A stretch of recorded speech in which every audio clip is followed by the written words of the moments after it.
It's 5:30, so let's get started because we've got a lot of really good information and I don't want you to miss a bit of it. I'm Renee Neal. I am the Director of Student Help here at CVCC, and it's really nice to have you at CVCC this evening, and you're in for a real treat. This is going to be a wonderful presentation. September is Recovery Month, so CVCC, Cognitive Connection, Kintegra Health, Catawba Valley Healthcare, and Burke Substance Abuse Network came together to plan this series of 5 events. This is the 4th in our series of 5. They have all been wonderful. There's one more next Tuesday morning at 11 it's down the hall in the auditorium, the East Wing Auditorium, and we're going to be talking about innovative strategies for addiction and recovery. So harm reduction, jail diversion, different things like that. So you don't want to miss what creative things that are happening in Catawba County. Some wonderful things. One other thing I want to bring to your attention, Beth Macy, who wrote Dope Sick, and because of that book, there's a mini-series on Hulu that tells that story. She has written another book called Raising Lazarus, and will be at Gaston College on Thursday of this week at 9 a.m. in the Myers Auditorium. So if you are free and can get to Gastonia, that will be a wonderful presentation. If you've not read Dope Sick or seen the mini-series, that is something you don't want to miss. It's the story of how OxyContin, Purdue Pharma, addicted America, and all of the legalization, all the legal things that have happened since then. And Raising Lazarus, her new book that was just released a couple of weeks ago, is a follow-up to Dope Sick, but she focuses a great deal on those that are on the front lines of fighting addiction and fostering recovery. And one of our own from Catawba County, Michelle Mathis from Olive Branch Ministries, is the first chapter. You don't want to miss that book either, but Beth Macy will have a wonderful presentation. There's no cost for the presentation. Just go to Gaston College on Thursday morning, 9 o'clock. Tonight, we are going to talk about how addiction is a matter of biology, and we have 4 different speakers for you tonight. We're going to begin with Julie Walker, and Julie is the CEO of Cognitive Connection. Her agency, it was vital in helping plan the series of events and is very active in the community. So Julie, would you come and share with us, please?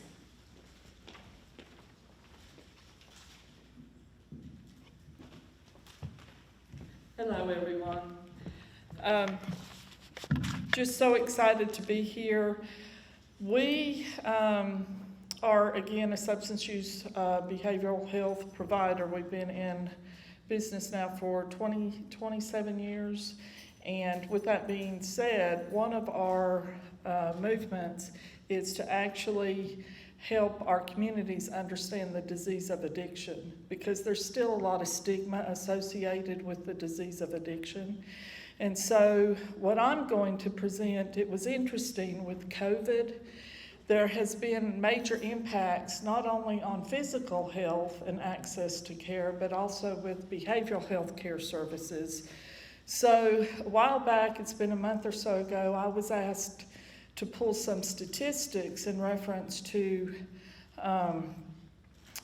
access to care in general, but it also pulls in some stigma-related patterns, again, related to substance use disorder, and a lot of this is paralleled with the COVID impact, but in general, the message is that we've got to get this information out about the alarming stats, but then part of that is then where do we go in reference to looking for solutions to reduce stigma, but also increase services.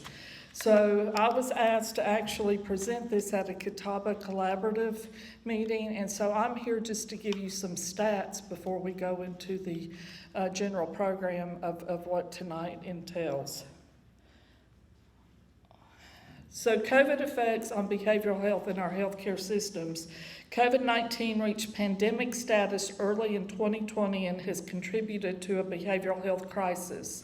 Due to worry and stress over COVID, COVID-19, people are having difficulty sleeping and eating, and their chronic conditions are worsening. The fear, isolation, and disruption of normal activities that people have been experiencing due to COVID-19 have contributed to increased depression, anxiety, and substance use. A high number of healthcare workers are suffering from behavioral health concerns due to the extreme care need of COVID-19 patients and the high death toll rates. The Center for Disease Control and Prevention, CDC, released staggering new data, and this was this not this August, but August 2021, showing the impact of the COVID-19 pandemic on the nation's mental health, particularly for young people. The CDC stats include, among people ages 18 to 24, 1 in 4, 25.5%, seriously considered suicide in the past 30 days. This translates into 82.5 million young men and women across the country contemplating ending their lives. At last week's Catawba Healthcare Advisory Committee, and again this was a year ago, both Fry and Catawba Valley Medical Centers reported they are hitting record numbers of child adolescents entering into their EDs due to behavioral health concerns. We are still part of the healthcare advisory team, and these stats are continuing to increase with our adolescent population, and the concerning issue is that there's not enough treatment and placements for the adolescents, not only within the local area, but across the state. Due to long wait lists for access to care for this population, the hospitals are having to make shift accommodations at the hospital for these individuals for care until a behavioral placement is found. Dementia patients, too, are record high numbers entering into the local hospitals due to behavioral health care needs.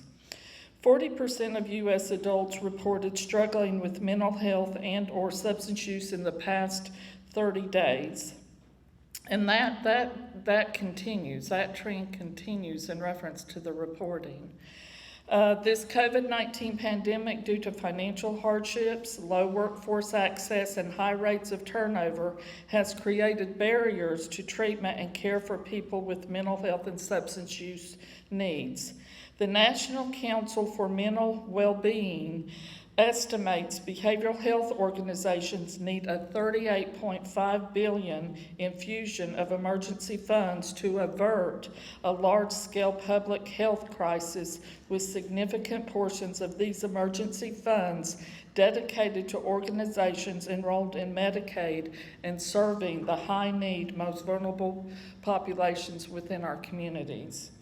The financial and economic stressors of the COVID-19 pandemic and the social distancing and shelters in place precautions to mitigate the pandemic have created several barriers to behavioral health care and treatment, including loss of income, employment, and health care insurance, and we still see that. There's a low workforce, people aren't employed, and so there's no insurance accessibility in order for them to access treatment.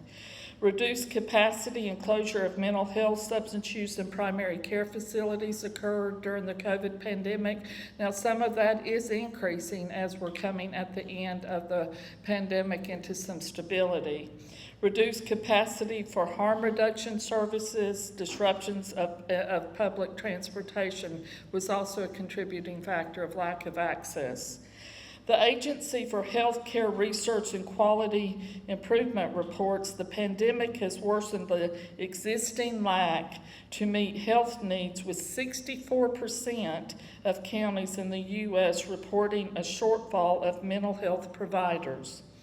Pre-pandemic, and this is again pre-pandemic, before COVID, the recruitment and retention of behavioral health providers was difficult due to low wages, limited benefits, small reimbursement rates, heavy caseloads, and again, the stigma of mental health and substance use disorder.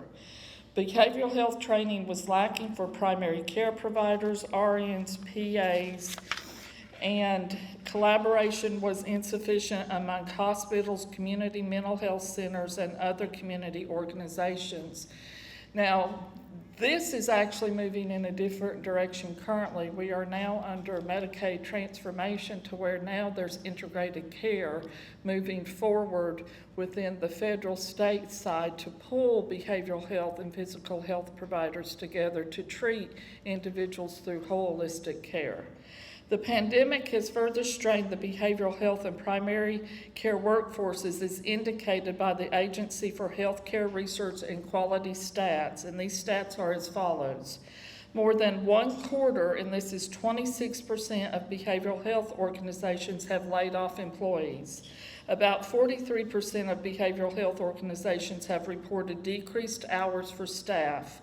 More than half, 54% of behavioral health organizations have closed programs, and 1/4 of primary care clinicians have permanently lost practice members. About 41% of primary care clinicians have unfilled staff positions. About 44% of primary care clinicians have had salary cuts, and over 75% of healthcare workers reported experiencing stress, anxiety, and/or burnout. Primary care clinicians are reporting an increase of patient and behavioral health concerns. In June, and this would be this June back in 2021, 13.1% of U.S. adults reported starting having increased substance use. Positive tests for heroin and non-prescribed fentanyl have increased, and we've seen that in this local area. Use of non-prescribed fentanyl increased for those with positive tests for amphetamines, benzodiazepines, cocaine, and opioids. Reports of non-fatal and fatal overdoses have increased during the pandemic, and that does continue to increase. The pandemic is also affecting psychiatrists, psychologists, nurses, doctors, therapists, paramedics, PAs, lab techs, other healthcare workers across the state at burnout phases, to where, again, some providers are choosing to come out of the industry altogether. So moving into some areas in reference to technologies to advance, again, integrated care, holistic care. I'm here to say that there is that integrated component moving through the federal side. It's Medicaid reform, but it's going to take a while for that to take off. So moving forward, the reality of us having Recovery Month is awesome, but we've got to keep putting this information at the forefront, because with the COVID pandemic, it actually has increased some alarming stats. But what we're trying to do through this type of event is to get the word out that behavioral health, and we're actually moving terminology to brain health. Brain health is just as important as heart health. Or if you have diabetes, it's just as important as you taking care of that illness. And so tonight, we are actually going to understand the biology of addiction, and we have varied presenters that are going to actually work through that type of education. But we've got to carry this into the community, because addiction is a disease. It's us learning how to treat this disease within a primary care, behavioral health care, holistic care setting, in order to make sure that we are all moving towards care that is effective for not only the individuals but for our community, and also just to produce healthier aspects. So tonight I am honored to present Dr. Thomas Meek. He is our medical director at the Cognitive Connection. He is board certified in family practice and neuromusculoskeletal medicine. He is our medical director at the Cognitive Connection, and we house both primary care and behavioral health care services on site, and we also have a medication-assisted recovery or medication-assisted treatment program on site. So I know he has information evolving around that, but we're also here to answer any questions. So thank you for being here.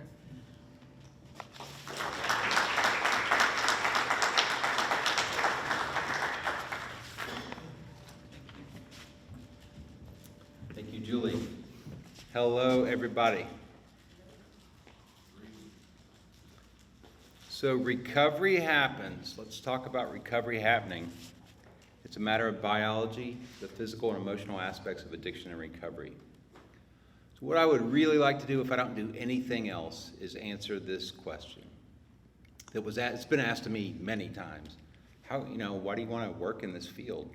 And so the question that comes up in these really bad scenarios where people are at what most would consider their worst. We had 3 really brave young ladies come up here today and share that experience. And so I would just ask everyone to pause and think about that for a minute. Think about the worst thing that you've done, or your least bright and shining moment, and coming up here and telling everyone about it. That's hard. That's really hard. But that's what it takes to recover, is you got to own that. So the question is how? Why would anyone forsake their job, their marriage, their home, their children, their health, their freedom for continued drug use? So I hope I'm able to answer that question today. In order to do that, we got to, talk about what is addiction and the various types, and it's a matter of biology. So what I want to do is focus on biology, the anatomy, physiology, pathology, psychology of addiction and recovery, and look at the key areas of recovery support: health, home, purpose, and community, and some key components in recovery itself: MAT, medication-assisted treatment; CBT, cognitive behavioral treatment or therapy; and the 12 steps. And then just a brief look at what does recovery look like in other disease states, similarities and differences. So number 1, what's addiction? It's the inability to stop using a substance or engaging in a behavior even though it's causing psychological and physical harm. So repeated, continued use or behavior of doing something that is hurting you. So in order to dig into this and really understand it, some key terms. We use these all the time, but I don't think we really stop and think about them. So conscious or consciousness, as in our sensations, our perceptions, our thoughts, and our intentions. Our awareness, right? So putting our 5 senses to work: seeing, smelling, tasting, hearing, feeling, and making that mean something in our brains. That's our consciousness. Then our conscience, which is our moral compass, our sense of right and wrong, good or bad. That's the line in the sand that gets crossed sometimes. And then the subconscious is the somewhere in between, is feelings and desires that are just under the radar, subliminal thoughts. This can also be related to stuff that goes on that we don't think about, our heartbeat and our breathing. So some analogies. You take 100 pounds, you drop it on your leg, you break your leg. That leg don't work. It's a broken leg. You take a bunch of diabetes, you throw it on your pancreas. Over time, that pancreas doesn't work. It cannot do its job and make insulin eventually. Firstly, there's insulin resistance, but ultimately it stops making insulin. It doesn't work. You take EPDs, or euphoria-producing drugs. You put them on your brain over time, your brain can't make sense. It can't work the way it's supposed to. That's what it is. The thing between our ears is designed to make sense of our senses. So repetitive impairment of awareness leads to distorted psychology, contamination of the subconscious and the conscience. So types of addiction, things that we see all the time, some of which may be close to home, with friends, neighbors, countrymen, relatives, but sort of in order of most encountered: tobacco, alcohol, marijuana, opioids, stimulants, sedative, hypnotics, hallucinogens, dissociatives, inhalants.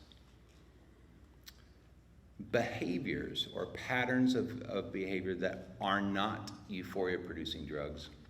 And you'll note that I put food at the top of the list. Steroids, as in anabolic muscle-building steroids, gambling, sex, pornography, codependency. So biology. What is biology? It was my major in college. That's how I got here. I wouldn't be here today without my major in biology. But it's the branch of science that deals with living organisms and their vital processes. So it's divided into these these specialized fields, morphology, which is just the form or the shape of something, anatomy, which is the structure, the actual components that make it up, and physiology is function, and then origin, distribution, and behavior. So it's, how living things work and interact. So if we start off with origins, our genetics, that's where it all starts, right? So a complete blueprint so massive that only a tiny percentage is needed to construct every aspect of us, from the smallest chemical reactions to how tall we will be, whether we have freckles, what color our eyes are, etc. It's all in this genetic blueprint. Most authors, most published scientific stuff says that 40 to 60% of a person's vulnerability to addiction is in the genes. In other words, it's a coin flip. It's 50-50. There are 100% for sure defined genes that have been associated with addictive patterns of behavior. This slide shows one specific to alcohol. And really they're variation in genes that control traits that can either protect people from or predispose them to responding to alcohol in ways that can enhance addiction. So we're talking about specific enzymes. One person's enzymes might process or digest or metabolize alcohol differently than another. We're talking about one person's brain receptors might be more vulnerable to feeling or experiencing pleasure at a lower threshold. My experience over 20 years of practice is that genetic predisposition does not equal a guarantee for addiction. So we take someone that's loaded with this genetic predisposition and we put them in a box. They can't get addicted, right? They don't have access. And so that's an extreme example. We don't live in boxes, but my point is our genetics are not our destiny. And my experience is, and I think it was reflected in the stories that we heard for anyone who was here today, is it has a lot to do with the environment and the culture that you grow up in. And so adverse childhood events are crummy things that happen when you're a kid that you remember forever and it's hard to forget and it causes you psychological pain. Stress, toxic stress, a dysfunctional home environment, trauma, verbal, physical, sexual, witness trauma, or both, repeated. And then families, peers that are in active drug use and alcohol use. Your heroes, the people that you look up to, your uncles, your aunts, your mom, your dad, your cousins, your brothers, your sisters, that's it. That's how it works. That's how it rolls in the house. And constant access. So if you grow up in an environment like that, and a lot of people do, that's really going to affect someone's likelihood of becoming addicted. So let's talk about anatomy.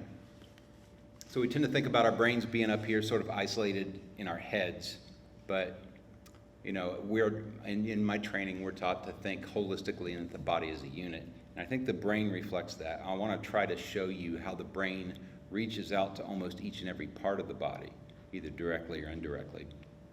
So let's start with the cortex. The cortex is just the outside of the brain, the part that has that lumpy, bumpy characteristic appearance that we all recognize as brain. So this is the part that makes sense. This is responsible for higher processes: language, memory, reasoning, thought, decision-making, learning, emotion, intelligence, personality. So this is where our consciousness lives, our awareness. This is where the five senses funnel in, and our brain turns that into something, a perception, a thought. And then it's also where our conscience lives, right? So right or wrong, good or bad, moral compass. The brain stem is at the bottom of the brain, and it looks like a stalk that connects the rest of your brain to the spinal cord. The brain stem sends signals to your brain to the rest of the body, and it controls many subconscious functions. So like breathing and maintaining the heart rate. So when you go to sleep, you're, for all intents and purposes, you're out, you're unconscious. This is your autopilot right here that just keeps things going. You don't have to think about. But it's also a relay switch between what we perceive as consciousness and what we don't. So I say the forward or anterior part, or the part of the little stem that's highlighted that's closest to the face, is termed the midbrain. So the brain's broken up into forebrain, midbrain, hindbrain, but the midbrain is this relay switch. So from sensation up to the cortex to perception, thought, intention. So from the brainstem, it goes into the spinal cord and branches out to all the nerves on our body, to our arms, to our legs, all over the place, and ultimately to our muscles. So we get sensory nerves that gain information from the environment and tell us what's up, sends that to the brain sends out motor nerves to the muscles and tells the muscles what to do. So if you think of a big city, just a mega distribution center like Amazon, just like a ginormous distribution center with an extensive railway system, trucking system. So their business is product delivery and information exchange. So if you look at the city and just think of that as being the brains of the operation, the central place, the core. This is sort of a visual analogy. So if you just look at the train tracks that are running throughout the United States and part of Canada, you get a pretty good feel of the shape or the form or the morphology of the United States, the shape of USA. Look at the roads that the trucks use, you get an even more clear shape. Product delivery, and then information exchange. You look at the grid, right? The electrical system, the landlines, cell phone towers, and then you're like, yeah, I could 100% for sure identify that as United States. So the point is that the structure and the function are deeply interrelated. So you look at this on a real dissection of a human, the branches of the nerves that come directly out of the brain gives form. You can tell that is the form of a face and the head and the neck. So if we look, again at this diagram compared to the real thing, this is a real dissection of the human nervous system. So form. You lay it down in a position that you would often expect someone to see lying down, and then it takes on an even more real, form of a person. And you look at it like this, with the eyes intact. The eyes are the only cranial nerve that you can directly visualize. You have to use an instrument in the office to visualize the back of it. You can look at a nerve that comes out of the brain. So this is it right here, where all of the sensations, perceptions, thoughts, intentions, consciousness, awareness, hopes, dreams, desires, what's right, what's wrong, it lives in that creepy looking "it came from Mars" thing that I'm showing you right now. But it gets even weirder. So the brain is not just nervous tissue, it's also a gland. It functions as a gland. So at the base, I don't have a pointer, but I can use this. This little guy right here is the hypophysis, or the pituitary gland, called the master gland. Again, it's very near this midbrain, or this on and off switch, this relay switch. So over here we see the master switchboard. So information that comes in from the cord, from the outside, is either determined to be relayed to the subconscious up to the cortex to make sense. So the pituitary gland, based on information it gets, secretes hormones that are delivered throughout the body. The pituitary is pretty all-encompassing, so it regulates everything from water and salt concentration in the blood, to metabolism, to the fight or flight response in our adrenal glands, muscle growth, sexual growth and development, sex drive. Hence it's named the master gland. And so you see here in the body of the gland this dense network of vascular tissue. How vascular is the brain, you might ask? Pretty vascular.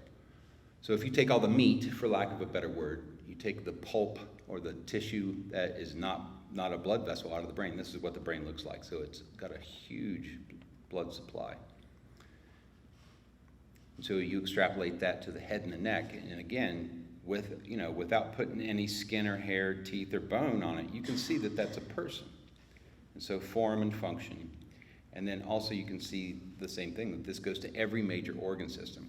So the point being, from our analogy, with the big distribution center, is that the brain is directly or indirectly, literally in touch with the rest of the body, with information exchange and product delivery. Product delivery with hormones through the bloodstream, information exchange through the nervous system. So the brain, what makes up the brain? Basic unit is a neuron. a nerve cell. And nerve cells line themselves up kind of like boxcars on a train. They kind of line up in a linear fashion and make a line or a circuit. And so one fires and stimulates the next, and the next fires and stimulates the next, and so on. And so this firing pattern in the blown up portion there in the box is a synapse. That's just where two nerves connect. And they communicate with these little vesicles or neurotransmitters, which are just little pouches of information that is sent from one nerve to the next. And the little Pac-Man looking things are receivers that collect that information. Different neurotransmitters do different things.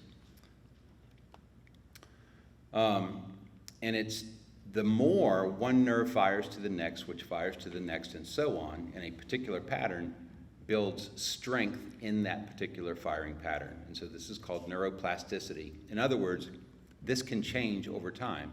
You can learn to write with your left hand if you broke your arm. You can learn that, but it takes time. You can learn new things. So the idea is that the basis of learning and pathways to addiction is through the nervous system's ability to change. So looking at this slide from top to bottom, 1, 2, 3, 4 from top to bottom, we go turquoise left to purple on the right. A synapse is repeatedly stimulated, so increased frequency of a firing pattern in a nerve cell. That creates more dendrite or more receptors on the other cell. So if it's repeatedly stimulated, hey, here's information, here's information, here's information, it says, okay, I'm going to grow some new receptors to collect that information. And so then there are more neurotransmitters, and eventually this becomes a stronger, oh my God, that's hard to read, stronger link between the two neurons. So this is how we remember stuff. This is how you learn the alphabet. This is how you memorize your name. This is the basis for learning in the brain. So the brain is vast in terms of the number of neurons that are in there. So how is it organized? And so it forms particular pathways to different regions of the brain to make sense of different things. And the specific senses or different thoughts, emotions, that sort of thing. So a network of interconnected neurons, from the outside world, you have sensations. They go to the midbrain. It's the relay switch. It either sends it to autopilot or subliminal message, the subconscious, or to the cortex to give it meaning. And this then becomes our consciousness, our awareness, or our conscience, if there's an issue of right or wrong. So this is a cool term called engram, and it's just a word assigned to the idea of a unit of information, cognitive information, imprinted in physical substance. So in other words, if you took a little chunk of my brain right now, I don't know which side, but you take it out and looked at it under a microscope, it would have information in it. It would have a specific pattern of neurons that are connected to each other that are allowing me to move my hand like this and talk like this. If you wipe your finger in wet concrete, it leaves an impression, right? And so that's more of an analogy than the physical way it happens, but that's kind of a good way to remember it. Being a country boy, I think of it in terms of cow pastures.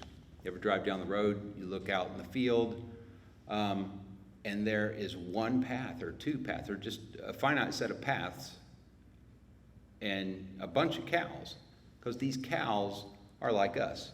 They want good, they don't want bad. They want pleasure, they don't want pain.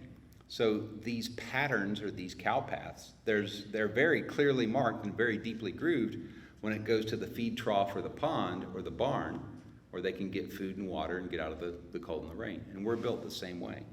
So our brains build these pathways, or these engrams, in the tissue of the brain that remember the really good stuff. And it's all made possible with these neurotransmitters, which are the vesicles that connect between one nerve to the next. So if you look at the bottom, dopamine is sort of the villain or the hero, depending on your perspective. But dopamine is the main player in the processes of addiction. Dopamine is associated with everything that we think of as good and look forward to. So for most people, sex, drugs, rock and roll, Christmas presents, and that can go to an excess and become very involved in addiction. Glutamate is the main neurotransmitter that's involved with memory and remembering things. So if you experience something that was really good, you want to remember it, right? And if it's a piece of meat, or it's being dry when it's pouring rain, or if it's being warm when, it's a matter of survival, that's why we're built the way we are. It contributes to survival. And so, obviously, if there's a good outcome, it's pleasurable, you remember it, that's going to impact your mood, and oftentimes make you feel really good and euphoric. But dopamine and glutamate are the biggies. Dopamine, the main player, if we look at a dopamine index, or in other words, just sort of comparing what is the pleasure associated with different things. So a cheeseburger, let's call it 1.5, sex, 2, cigarette after sex, 2, cocaine, double that, 4, meth, 5 times as good as sex. So when people say, I ask my patients, why do you do it? Why do you do it? Why can't you quit? What's going on? It's hard for them to describe. And so I've never experienced methamphetamine, but that's hard for me to understand. 5 times better than an orgasm, that's hard for me to understand. So the take-home message is this: pleasurable experiences are easily remembered and sought after, and they make a lasting impression. And they overshadow the less vivid experiences. On this list, I'm guessing that most people can remember the last time, or at least a time, that they had a cheeseburger. Fair? Yeah? I'm guessing that most people can remember the first time they had sex, or had a cigarette, or if they ever happened to ingest cocaine or methamphetamine. That leaves a mark. Most people remember the first time. It leaves a mark. And when you compare that to a kale salad, who can remember the first time they had kale? Who can remember the last time they had kale, right? So that's an illustration that our brains lock onto this really juicy, good stuff that causes pleasure. It's built that way for survival. So it doesn't matter if it's cocaine or sugar cane or Burger King, our brain works in this mechanism to release dopamine associated with something that is going to give it survivability. Calories, tasteful, I like it. Let's remember it. Let's record that and make it important. Brain has a pleasure set point, so it's like a thermostat. So if you look at the green, what we would air quote as normal stuff, family vacation, job promotion, winning at your fantasy sport league, that's appropriately desirable. But if you compare that to opioids, cocaine, benzos, alcohol, methamphetamine, doesn't compare, doesn't come close, because the euphoric producing drugs cause such a pleasure spike, cause such a surge or flood of the dopamine. So over time, increased drug use resets the thermostat to the point where when you are on vacation, or you get your job promotion, or you win your league, doesn't really tickle your fancy, because what you really can't stop thinking about is that next big pleasure surge. You think of it in terms of drugs that we're all familiar with. I got a kink in my neck. The green arch, I'm going to take ibuprofen and Tylenol. The red arch, I'm going to take oxycodone or fentanyl. After you take oxycodone or fentanyl, you're not really studying ibuprofen or Tylenol. If you look at it in terms of food, the green arch, I'm going to have me a kale salad. The red arch, I'm going to have 2 all-beef patties, special sauce, lettuce, cheese on a sesame seed bun with a shake and fry. If you have the number 2 Big Mac meal, it kind of overshadows the kale salad, right? So you can kind of see how the pleasure, the thermostat of pleasure is governed. So dopamine, it's all about dopamine. It gives us this sense of, wow, that was better than I thought it was going to be. And it is a neurochemical of salience, or in other words, it signals survival. So its executive assistant is glutamate. And so glutamate, the most abundant neurochemical in the brain, and it's critical for memory formation. So if you have a really good experience, you want to remember it. If you find something good to eat out in the forest, you want to remember how to go find it.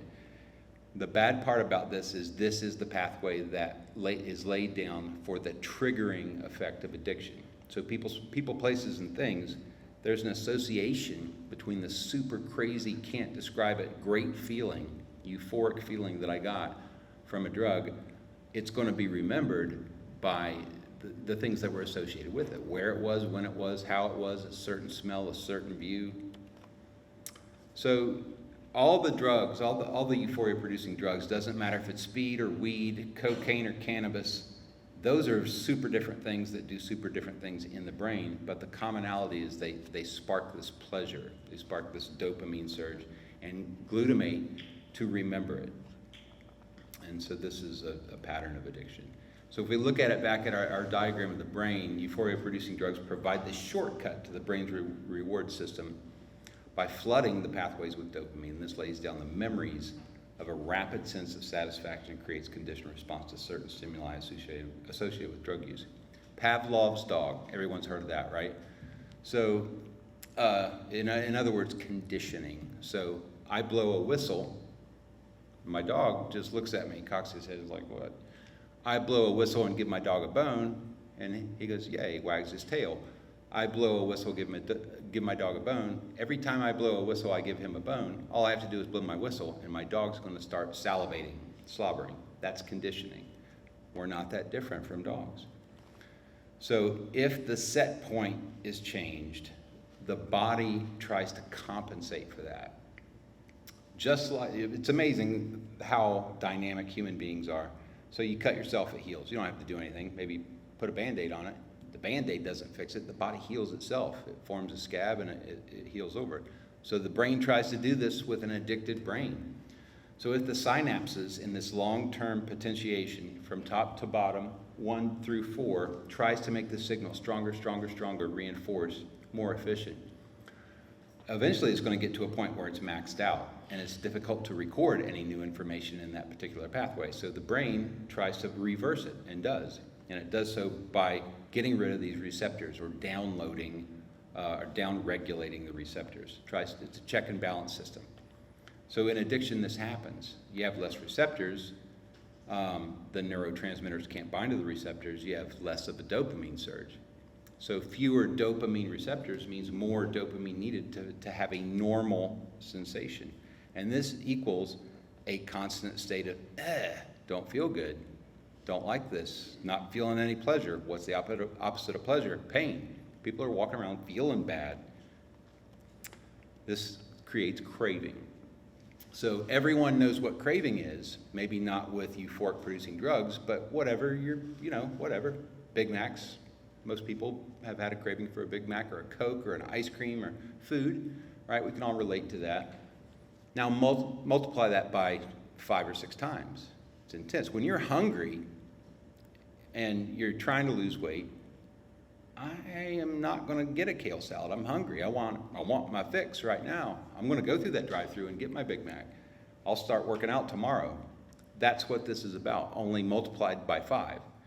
So when there's an experienced stress and there's this increased pleasure threshold, our 2 arches, then the brain says, wow, I don't have enough dopamine, I don't feel good, this feels like a threat. And so it fires off the warning signal, warning, this is bad, we got to do something, this is urgent. So craving is a physiologic response to a neurochemical deficiency. And at the beginning, it starts off as perseverating. In other words, you're stuck on it. You can't stop thinking about it. I'm going to do something, I'm going to be productive, I'm going to do something else, but you can't stop thinking about it. In later stages, it is what generates withdrawal. So sweating, stomach cramps, obsession, increased respirations, being sick, literally physically sick. Excuse me. So it's loss of control. There's not a lot of willpower that can overcome that. And so you don't actually have to have a drug use for defective physiology of addiction to be active. And we'll look at that more towards the end. So people, places, and things, certain smells, certain views, sparks a case of deja vu, you get a trigger, clicks in your brain. Midbrain says, wow, I'm craving, I want that, I need that, gotta have it. Stuck on it, gotta have it, I'm gonna get it. This is too uncomfortable, gonna get it, gotta have it. And then that turns into desperation. So, our dog again, I whistle, don't do anything, blow my whistle, my dog's like, what? I blow my whistle, give my dog a bone, over time, whistle, bone, then I have a whistle, dog is going to salivate and expect his bone. Now I whistle and take the bone away, I've got a slobbering mad dog. That's bad, because the dog is conditioned to, from his cues, from his triggers, from his memory, from his neurotransmitters, from his engrams, from his pathways, to want to, hey, you blew a whistle, that means bone. And you're taking it away, and that makes the dog very defensive and angry and mad. And he equates that with, hey, you're taking my bone away. You're eating dinner with your family, and you reach over and take a French fry from your 10-year-old, she forks you in the hand, right? Like, we're built, that's my food, it's my plate. We're built that way. So we're built that way. We're not that different from dogs. So people dying of thirst in the desert will risk losing everything they value for a drink of water. And so in addiction disorder, the midbrain is sending this signal 5 times better than sex that's saying, you need this, you gotta have this, you need this, you gotta have this. If you don't have this, you gotta have it. There's no thinking about it, you just gotta have it. And so that's where this desperate and drastic behaviors come from. You might be the greatest person in the room, in the world, but if it's me and you, and there's that glass of water, and we're dying, you know, there's some compromised morals. It gets drastic, it gets intense. So you go to med school, you learn all this anatomy, physiology, pharmacology, procedures, but it all boils down to really good patient care, psychology. I wish I could remember this guy's name. His name was Larry. I do remember that. Larry, some guy. But he was an emergency room doc in 2004, and like, he was really cool, he was really good. But he was really good with people, and he made them, I remember that. I wish I could look him up. But he's right. In my 20 years, talking to people and, you know, getting down to the bottom of their psychology is key. The American Society of Addiction Medicine agrees in their statement in 2011, addiction is primary chronic disease, brain reward, motivation, memories, related circuitry. In these circuits, dysfunction in these circuits leads to characteristic biological, psychological, social, spiritual manifestations.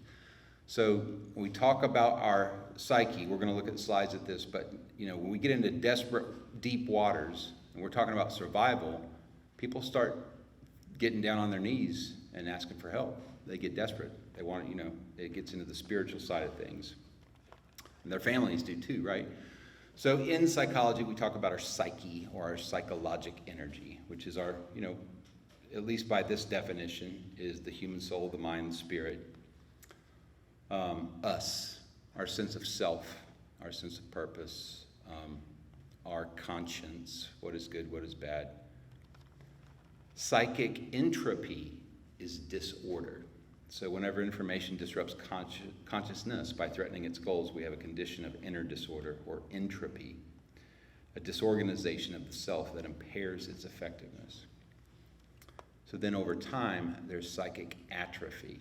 If you don't know atrophy, and if you've ever had a broken limb or know anyone that has, after 6 weeks in a cast, you take that cast off and they got a monkey paw, it's all white and pasty and funky. That's atrophy. So a wearing away, a wasting away, a gradual decline in effectiveness due to underuse or neglect. So if the addicted brain is just stuck on feed that cortex that we need this thing, it's 5 times better than sex, gotta have it, gotta have it, gotta have it, ignore these other coping mechanisms and thought patterns. Those other coping mechanisms and thought patterns waste away. There's disordered psyche, there's entropy, and then eventually there's atrophy. In the later stages, in this case of alcoholism, it turns physical. If enough of these pathways wear away, the brain literally shrinks. So normal on the left, atrophic or wasted away on the right. Maybe a better example of this is a normal brain of an elderly person, brain of a person with Alzheimer's disease.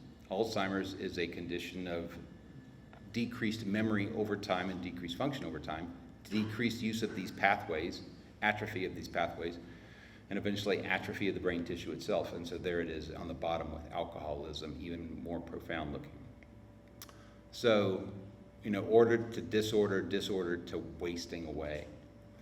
And so Abraham, I think, Maslow, was the psychologist who developed the hierarchy of needs. Just kind of a generalization of what we humans need and value to thrive and be well. So at the top is self-actualization, loving yourself, looking in the mirror, loving what you see, making the biggest, bestest person of yourself that you can, having self-esteem, fulfilling yourself with what you need, self-care, self-love. In the middle, love and belonging with others, relationships, family members, friends, safety, next layer down, making safe, sound decisions for your livelihood. And then at the bottom are what you have to have. You have to have food and water and shelter. In the stages of addiction, as it goes from your psychic energy to entropy, disorder, to atrophy, wasting away, this pyramid starts to erode like a sandcastle when the tide comes in. And so the first thing to go is self-actualization and self-love. People stop liking what they see in the mirror. Other people stop liking what they see when they see their loved one deteriorating from this disease. Then in the later stages, or sometimes earlier, safety decisions go out the window, drinking and driving. And then at the end, or in stage cases, in many cases, food and shelter turns into homelessness and malnutrition. So we're talking about the brain, the conscience, right or wrong, being compromised. So if we look at the 7 deadly sins, and in this case, apply that to alcohol. All right, so pride. I don't need help. I got this. We go to greed. Hey, if 1 beer is good, 2 or 3 is better. We go to gluttony. Hey, if 2 or 3 is good, how about a 6-pack? Hell, a case. If we go to sloth, I drank a case of beer last night, so I'm not going to work today. I'm not going to mow the grass. If we go to wrath, hey, I told you I got this. Get off my back, man. If we go to lust, beer goggles. If we go to envy, man, I wish I could keep it together like that person. So you can see how, a particular use of a euphoric-producing drug, alcohol, can compromise morals and integrity over time. So if you're compromised and you're feeling desperate, you're feeling bad. And so this trickles down into your emotions. So sadness, fear, disgust, anger are predominant, and happiness and pleasant surprises are rare. So what do people do when they feel this desperate? They seek drug, because that's what their brain is conditioned and physiologically wired to do. And so there's compromised neural patterns, there's entropy, disorder, and this affects the conscience, or the right or wrong. So that leads to crime. Substantial prison population in the United States is strongly connected to drug-related offenses. The exact rates are hard to figure out, but the estimate is 65% of the state's prison population having a substance use disorder. And another 20% did not meet criteria for substance use disorder, but were under the influence. So we're talking about 85%, at least from this resource. Don't know what the number is, but the take-home message is that the majority of humans that are locked up were on drugs, or long-term on drugs, and their wiring in their brains was jacked up, and it compromised their value. Their biology got repeatedly exposed to euphoria-producing drugs that distorted their psychology. So how do you turn this boat around? So recovery, this is a quote I got somewhere along the line that I like a lot, but recovery is the cookbook recipe is to uncover, discard, discover, and recover. So in other words, uncover. You got to uncover all the nonsense and find the kernel of truth with self. Alcoholics, addicts, individuals who use euphoria-producing drugs, part of the disease is because their morals are compromised, is lying and being deceptive, because they're desperate. And so oftentimes being able to self-recognize and self-admit and say, hey, wow, I'm licked, I'm whooped, I need help, they have to hit a really hard surface, otherwise known as rock bottom, or a life-changing event. a threat to their livelihood, to their person, their children, their family, their car license, their job. Sometimes that doesn't do it. But oftentimes it takes a bad event to get the attention. And sometimes it takes multiple events. But a key requirement is that a human has to own it, has to have extreme ownership of, wow, if I don't stop doing this, I am going to die. There's a strong likelihood that I'm going to die, or I'm going to hurt someone else, or I'm going to be in jail. That's typically the way it goes. So then you got to discard that. You got to discard the old way of being. Get rid of it. Get rid of the old patterns. Stop using the chosen drug. Stop the patterns of behavior that you had before, and discover new ones. And then recover those steps. It takes reps. You got to put your reps in. So we're moving from a pattern of changing goals to meet behavior, or lowering your standards, if you will, to changing behavior to meet goals. And so the only way to really make this work, in my experience, well, is to treat the whole person. And so bottom left, medical services. Most of the time when people present, they're sick. You know, they're not well. They don't look well. They don't feel well. They're cantankerous. They're irritable. They are the slobbering mad dog whose bone has been taken away. And so patients, unconditional positive regard is a good place to start. It's hard to do a lot of times, but it's a good place to start. And then treating the things that are life-threatening. A lot of times there are some serious medical issues, liver problems, either with alcohol or IV drug use, hepatitis C, alcoholic cirrhosis. IV drug use is associated with some super bad life-threatening infections, sepsis, infections of the heart and the bloodstream that can deliver infections everywhere else in the body. So you got to medically sustain, or medically stabilize them. We bounce over to the social services. You got to have the right place to do it. If they're super sick, they got to be in the hospital. They need IV antibiotics. They need full court press. If they're just south of super sick, they need a clean and sober and functional place to be. If they're not in a clean and sober and functional place to be, it's probably not going to work. And that's huge. That's huge, to try to take care of patients on an outpatient basis. If we bounce up to pharmacological treatments or medications, this is referring to medication-associated treatment, or MAT, medication-assisted treatment. And so all of that is good. That is the stopgap, to turn off the craving, to stabilize the life-threatening issues, and to put them in a place to do it. But the behavioral therapies is where that's the bread and butter. You can't get better unless you learn new patterns of coping and new patterns of behavior. So we go back to this, the 2 points I've tried to emphasize, the midbrain and the cortex. So we got to go to the midbrain and turn off that relay switch. Stop the euphoria-producing drugs, abstinence, got to stop the drugs, and turn off that relay station that is sending this information up to the cortex and saying, hey, I am desperately telling you that this is okay, you need this. Turn that off. And then in the cortex, after we get some stability, work on new patterns of coping and behaving. So, you know, when we talk about that midbrain and that craving, this image, I think, is supposed to denote the monkey, you know, the screaming howler monkey, the monkey on your back. So you got to get the monkey off the back to where a patient is comfortable enough to respond to other treatments.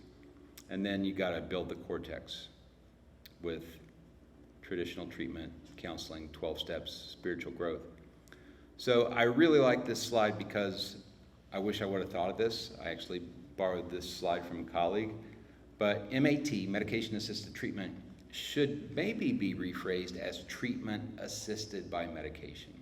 Because if I just gave people Suboxone for opioid use, everyone knows what Suboxone is. If I just gave Suboxone and said, hey, good to see you, good luck, see you in 3 months, that would not work. I'm pretty confident that would not work. But as part of a comprehensive management plan to change their thinking, to change their environment, have a much better chance. And don't get me wrong, MAT is important, and there's a lot of evidence that supports that. It does help a lot, but by itself doesn't work. Rarely. Cortex, we got to make a better cortex. So counseling, 12 steps, and at the end, you know, we want to, once someone is in long-term recovery, then we can go to work on making them healthy So at first it's just survival. First is survive, and then it's thrive. But we got to deal with survive first. So MAT. In alcohol and opioids, there's a lot of different medications that we use, but what I want to emphasize for the point of illustration is naltrexone. It's used in both. Everyone's heard of Narcan. Narcan is administered every way, IV, nasally, IM, I think, sublingually, endotracheal tube, but it can't be absorbed if you swallow it. So naltrexone is essentially the same thing that can be absorbed if you swallow it. So it's a valuable medication in that way. So it's used for both alcohol and opioids to turn off the euphoria, to blunt the euphoria response in the case of alcohol. In the case of opioids, it blocks the same receptors where pain medications bind. So again, a chemical is not going to cure a chemical dependency. Medication should be used to stabilize the midbrain so the work can be done in the cortex. Without the constant spike of dopamine throughout the day, the threshold will come back to a normal level. I've seen this a lot, so relying on a medication alone will likely result in relapse. So I've seen a lot of people who say, well, you know, I was doing meth and fentanyl and I was shooting it, so if I just smoke me some weed and drink me some beer, that'll be cool. And that's harm reduction. That decreases the risk of a severe outcome, but it's not a good plan. It's not a good plan, and it usually does not work.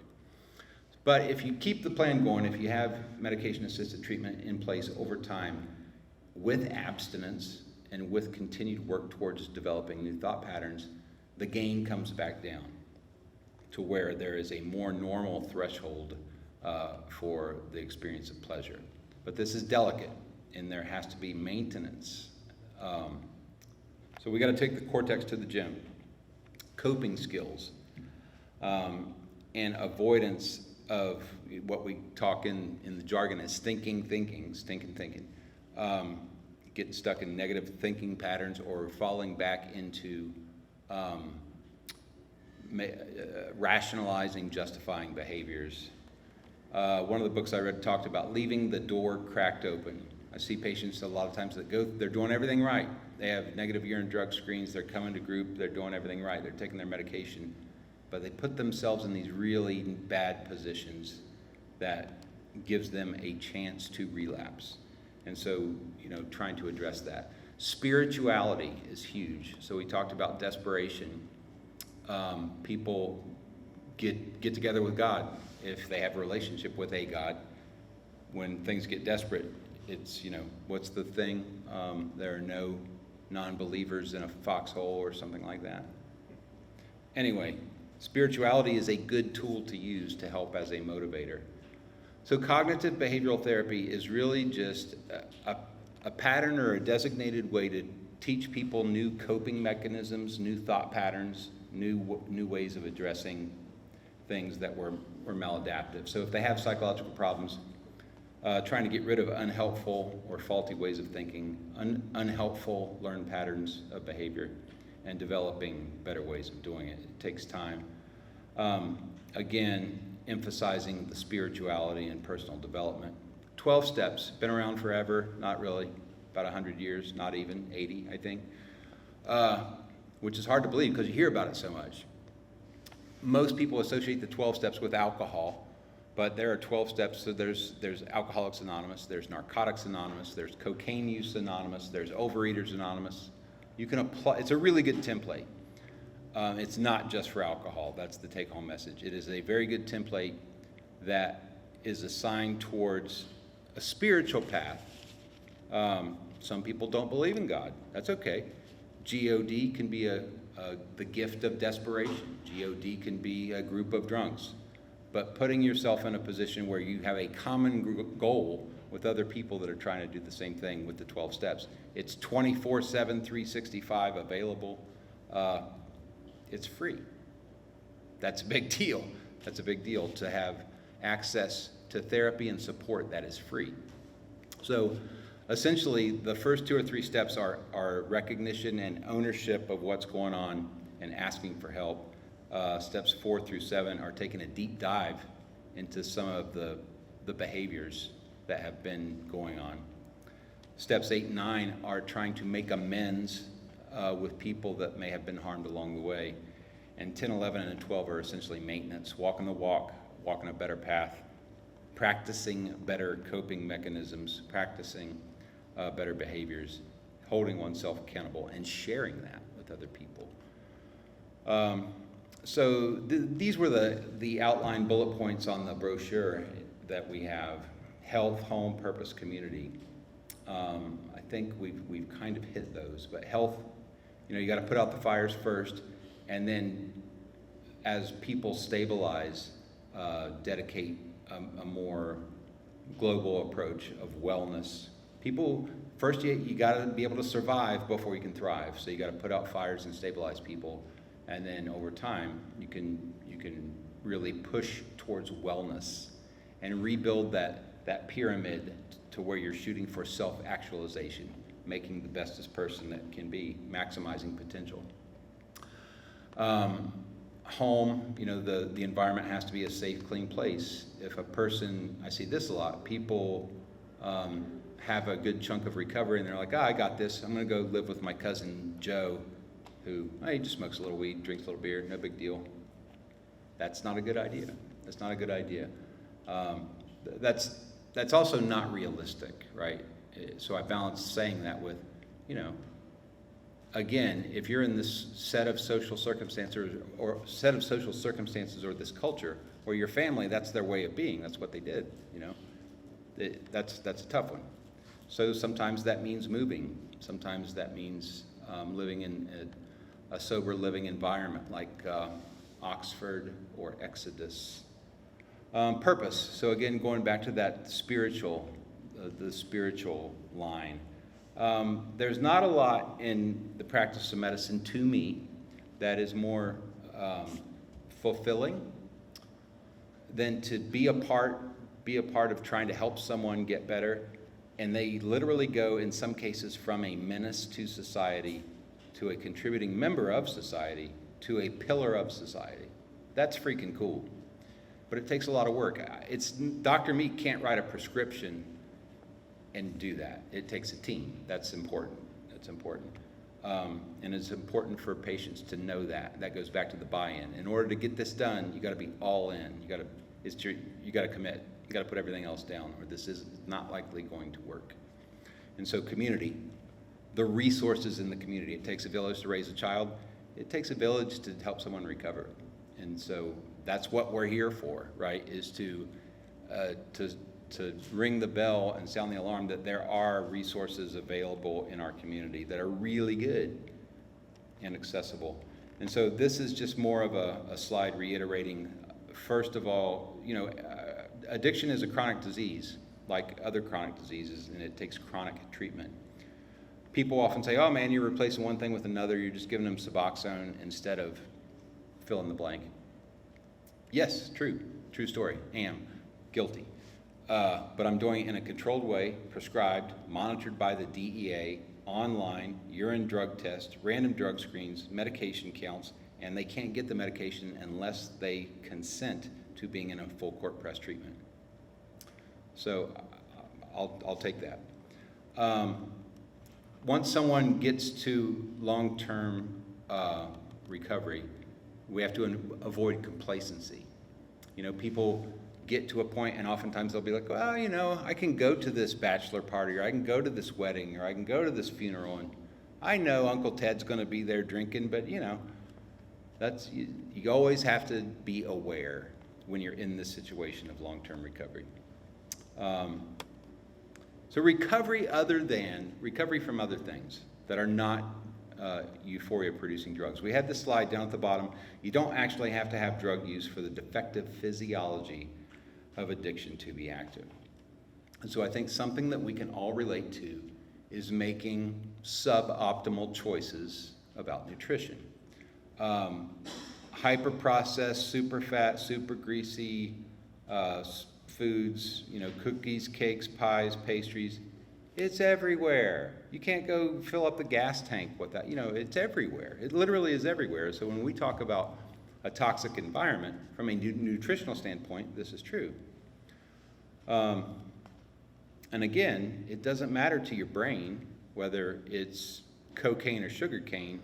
It processes pleasure in the same way. It's just that the cocaine is to a much greater extent of that dopamine surge. But it definitely associates, there's a reason why salt, sugar, fat, our brains associate that with survival, because that's energy, that's calories. We need that, we gotta have it.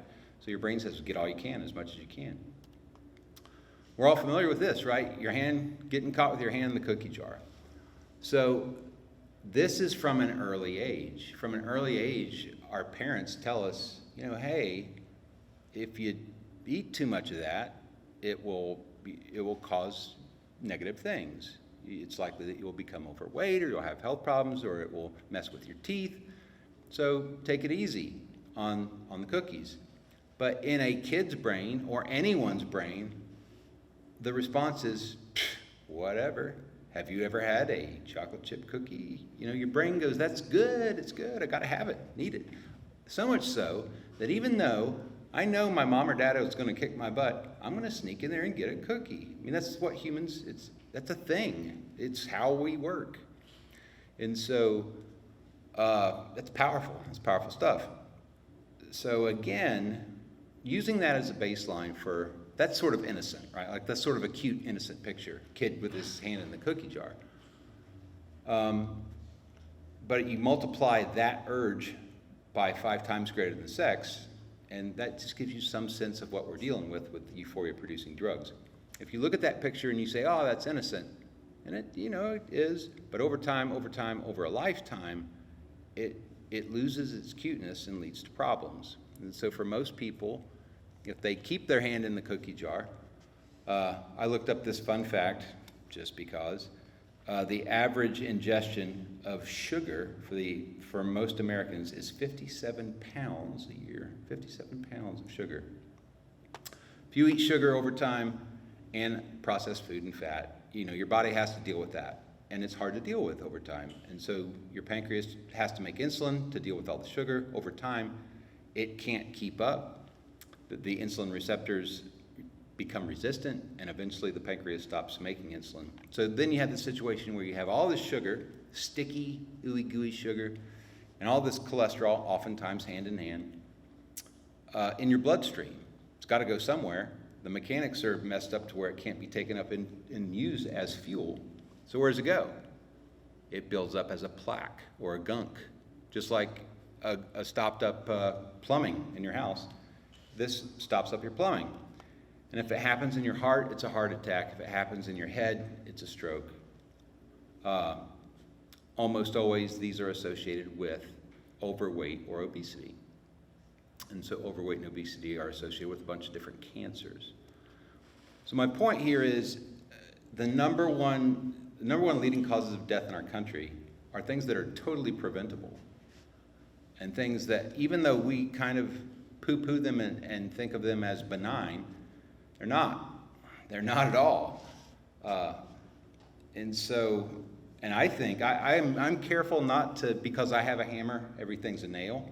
I try to be careful about that, but it sure seems to me that if the definition of addiction is repeated use of doing something or using something, even if you know that it's bad for you, that these are adaptive patterns of behavior, the number one killers. If you take COVID out of there, heart disease, cancer, unintentional injury, stroke, COPD. Yeah. So in terms of food, it's the same wiring. I think we've made that point. This is from a drug used for weight loss, and it talks about intense cravings driving the urge to eat. So when we look at the treatment, we had a slide previously where we looked at alcohol use, and we looked at opioid use, and we used naltrexone. Naltrexone and bupropion, which is an antidepressant, it's been around forever, is also used for methamphetamine disorders, methamphetamine use. In the middle column there, bupropion has been used for decades for smoking cessation. What's it do? What does bupropion do? It increases dopamine. Makes sense, right? Dopamine, this thing that's so closely associated with addiction. So naltrexone and bupropion in alcohol, in meth, in opioids, in tobacco, and also for the treatment of obesity. Because overeating that's associated with so many of these, the number one killers in our country, I think are maladaptive patterns of addictive behavior. And it's treated exactly the same way as a maladaptive addictive behavior. So recovery, it doesn't really matter what the issue, you know, if you have a heart attack or if you know anyone that has, if it was significant, likely they were, you know, had procedures, put on a bunch of medications, now have a new doctor, new specialist, and they went to cardiac rehab, meaning they had to get on a treadmill, learn to regain stamina. Anyone who's had a traumatic brain injury, and it was significant, same thing. They have to have a stabilizing procedure, oftentimes have to be seen by a neurologist, physical therapy, occupational therapy, but physical physiatry, physical medicine and rehabilitation. A stroke patient, same thing, different mechanism, a clot in the brain instead of getting your brain slammed into something, but the same thing, they need a rehabilitation period. And for long-term smokers, a lot of times there's pulmonary rehab. So the punchline is rehab, we hear rehab and reflexively go drug addiction, rehab. But rehab is just it's a program to help people function better and discontinue patterns of behavior or nutrition that are negative to their health. And so it takes time. It doesn't matter if it's drug use or a stroke or a heart attack, rehab takes time. And so through my experience and in talking to several patients, 6 months is a minimum. If anyone's had a severe stroke, heart attack, traumatic brain injury, 2 years is very typical. In recovery from euphoric producing drugs, 2 years, there's something about 2 years-ish, plus or minus 6 months. If people are gonna get it, they usually get it at 2 years. And if they're not gonna get it, and you kind of see that at 2 years. And so if you think about other learned patterns of behavior, you think about childhood development. How long does it take a kid with a brand spanking new brain fresh out of the package? How long does it take that kid to learn how to walk or talk or to functionally communicate what it wants or needs? At least 8, 9, 10, 11 months, at least, to goo goo gaga and couch surf.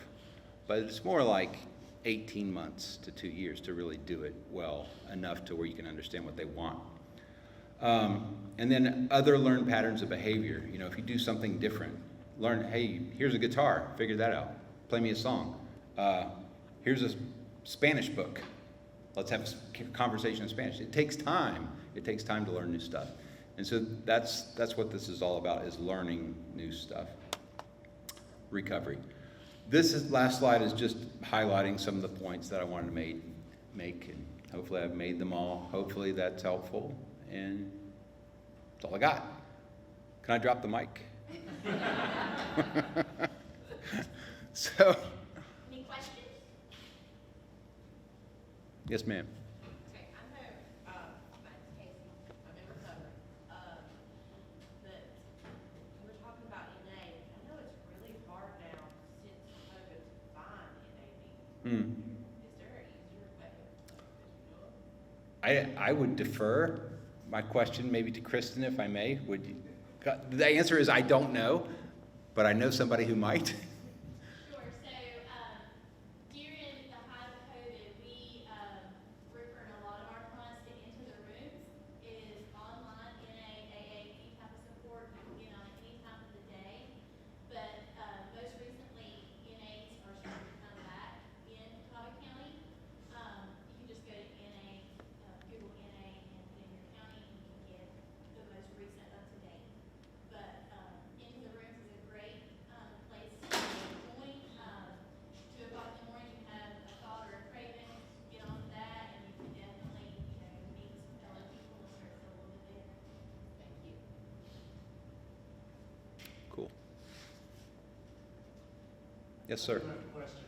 So somebody takes cocaine long term, the dopaminergic receptors are then he stops, long-term, are any of those receptors able to be recovered, or does this person have a lower ability to feel pleasure for the rest of their lives? Can there, yes, the answer is yes. And it goes back to this slide, if I can find it. So that goes back to neuroplasticity, or the ability of the nervous system to change. So this slide is intended to show the big red arch coming back down to the baseline of what is normal pleasure. And so it illustrates that in a threshold manner. But what it really means is it's normalization of the dopaminergic receptors and the neurotransmitters. Yeah. But it's, I get this question all the time. I'm a diabetic. I have a patient, I'm telling a story of a patient who has diabetic. Hey doc, I'm diabetic. I really did the work. I did exactly what you told me to. I took my medications. And now my blood sugars are at below an A1, below a diabetic threshold. Am I still a diabetic? My answer is yes. And it's the same thing, like once you restore order, are you still an addict? It would be nice to say no, but I think the answer is still yes. So there's still the psychologic fragility. Yes, ma'am. Okay, besides the pleasure threshold, like with some people that are on methamphetamine for a while, and it's their whole personality changes. And like I know a few people that are in recovery from that, and it's been years, and they still struggle with a lot of the paranoia and the same thing. I mean, nowhere near severe. Does that ever go away? Yeah, so check this out. That's a toughie. This is some hardcore neuroanatomy geeky doctor stuff, but what I want to show you is this. Dopamine is an amazing thing, and not only does it give you this pleasure thing, it also produces some weird psychogenic things. So if you don't have enough dopamine, you have Parkinson's. You can't do this. If you have too much dopamine, it can cause you to hallucinate, which is the basis of schizophrenia. So that is a straight up, oftentimes genetic thing where people have, the wiring or the neurotransmission in their brains makes too much dopamine and causes schizophrenia. In meth, in my experience in particular, more than anything, meth on our scale was 5, it's the highest one. So it's this pure dopamine surge, and I've seen people get weird and unable to get unweird. So I don't know. Is the question, can that be reversed? Does it ever, the side effects of that, does it ever go away? Well, it would ultimately turn into a case where you would have to treat essentially psychosis. So treat them as if they were, had a psychiatric condition and use medications for that. There's a bunch. Turns it into a psychiatric. Correct. Yeah. Yeah. Thank you. Yeah, you're welcome. All right, cool. I want to make time for our peeps over here.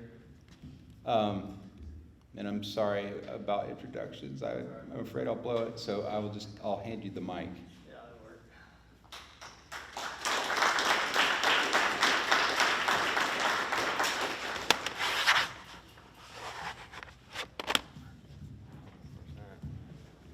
Thanks, sir. Yes, sir. That's kind of hard to follow up after that, but we'll try.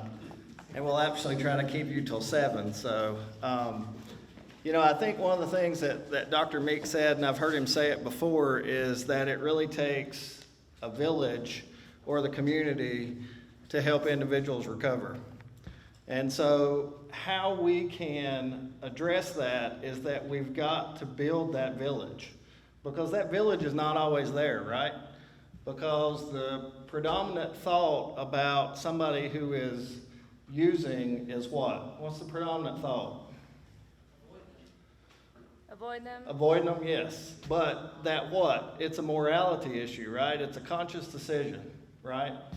People made that decision. Why are they doing that, right? Related to why people use, right? So what we have to do as a community is to reverse that stigma and that thought process of how people look at people who have the disease of addiction, right?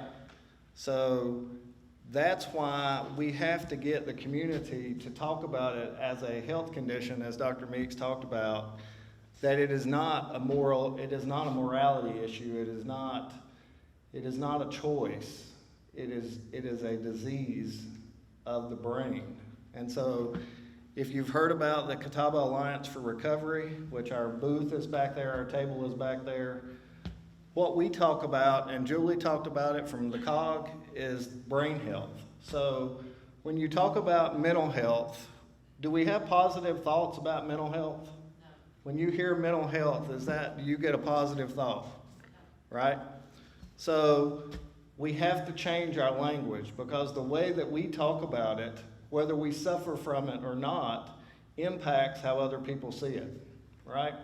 So we talk about brain health, and Dr. Meeks very clearly pointed out that this is a disease of the brain, so why do we call it mental, right?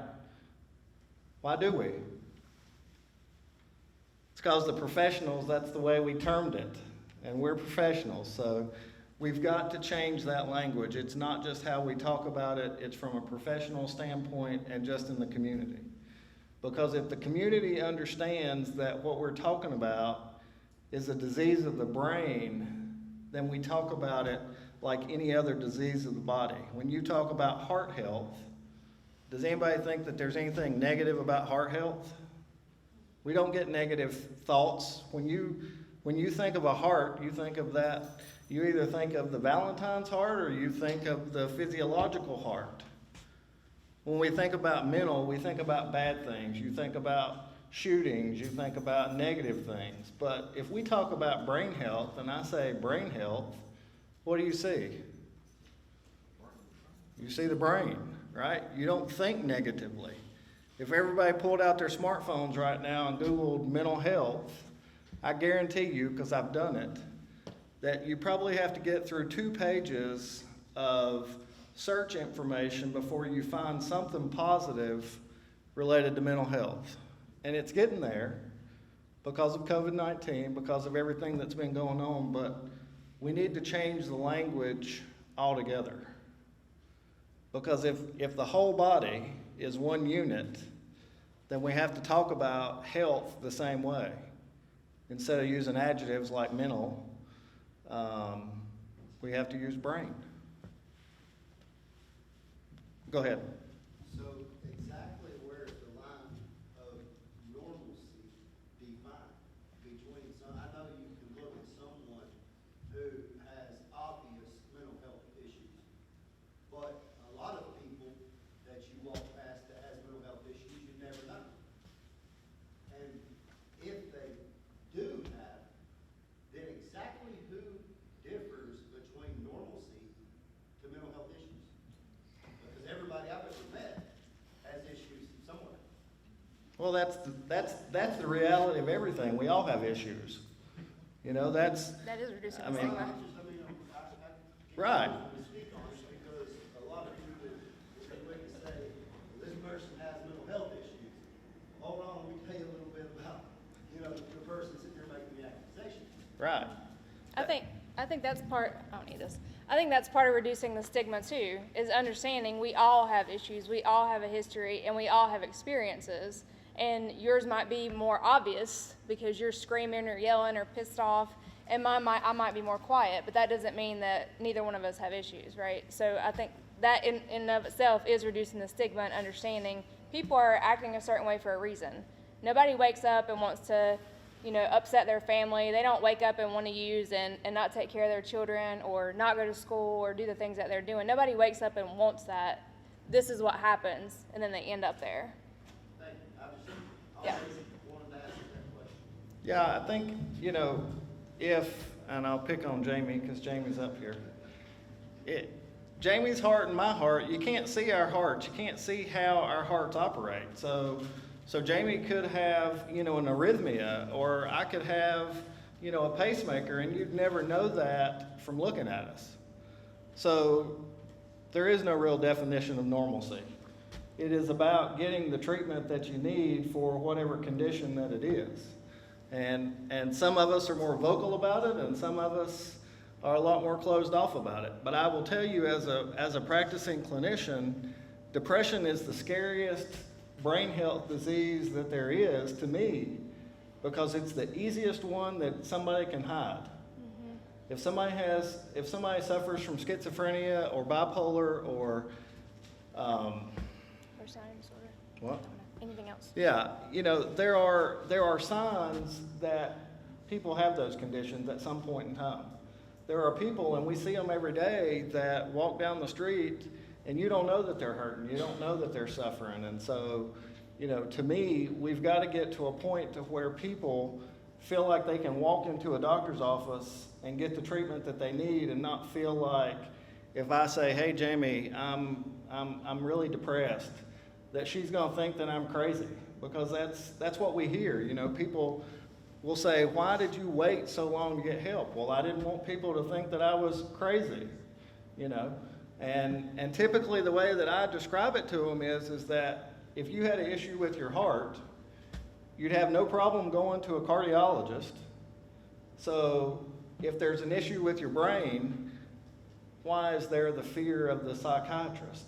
Because the psychiatrist is the specialist of the brain. And until we can get people to where they feel comfortable to say, hey, I've got a problem. I'm sad. I drink too much. You know, I have mood issues. Like, until we can get people to walk in there and tell that to their doctor, like they got an ingrown toenail, you know, that's the problem. Go ahead.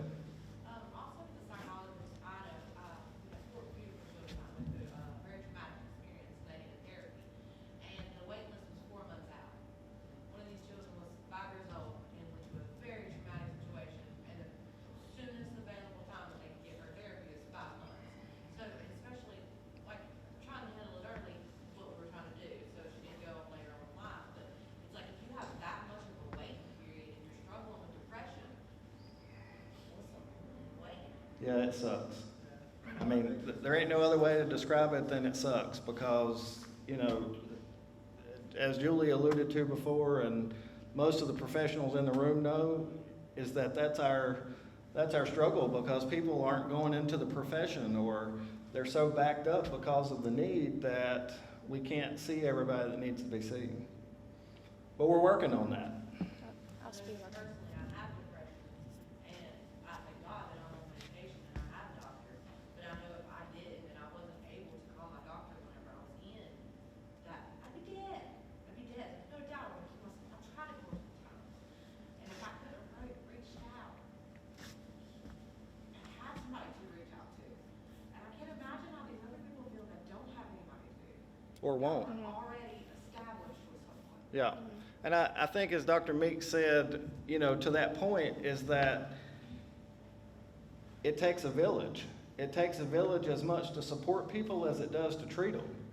And so we have to make sure that whatever practice that you walk into, whatever type of practice that you walk into, can address that and assess it and get somebody the help that they need.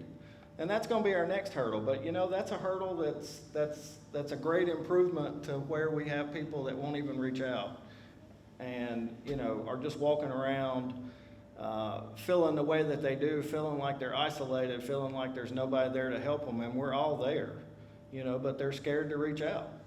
And so we've got to change the language so that people are not afraid, you know, to reach out and talk about it like any other health condition that we have.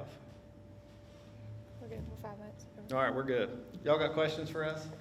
Sure. Okay, is there not some other way to make the services to people more available so they know about it? Because, like, I know we went to court yesterday with someone, and that person in general would greatly, you know, could use that, but has no idea about any of the services that are offered in the county that she lives in. Because nobody says anything about it. So that's honestly why we do what we do. I mean, that's why if you go to presentations around our counties, you'll see a lot of the same people, because this is how we do it. I mean, we are out there and we are talking to people and trying to get people to engage and trying to get the word out there. So we need to do a better job of that as a society, but there's a lot of stigma that goes along with that. And so, you know, it's a work in progress. But absolutely, I mean, I can tell you that I've been in presentations with all of these guys and ladies, and we still find people that have never heard about mobile crisis or have heard about where outpatient treatment is, and we work hard to try to decrease that and provide information. So, but it's every time. I don't know that I've ever been in a presentation or presented to where everybody in the room knew the resources that were available to them in even larger communities than ours. So, but there are people out there that are working to try and get the word out there. Can you not put something like in the courthouse where a lot of these people, and no DSS court, there's a lot of people that are suffering, like that could benefit just having a bulletin there? I've got some comments to that. Recovery court programs are actually developing some momentum across the nation. And Catawba County, I was actually in a meeting with Catawba County judges, DA, just the team members that developed the recovery court program, because in Catawba there's a veterans recovery court and an adult recovery court. But what the state is looking at is more holistic continuum of care, because not everyone fits those areas of recovery court that would give access to the knowledge and education around access to service. So you've got some funding coming in, but county's actually asking, can we do a family court? Can we do a juvenile recovery court?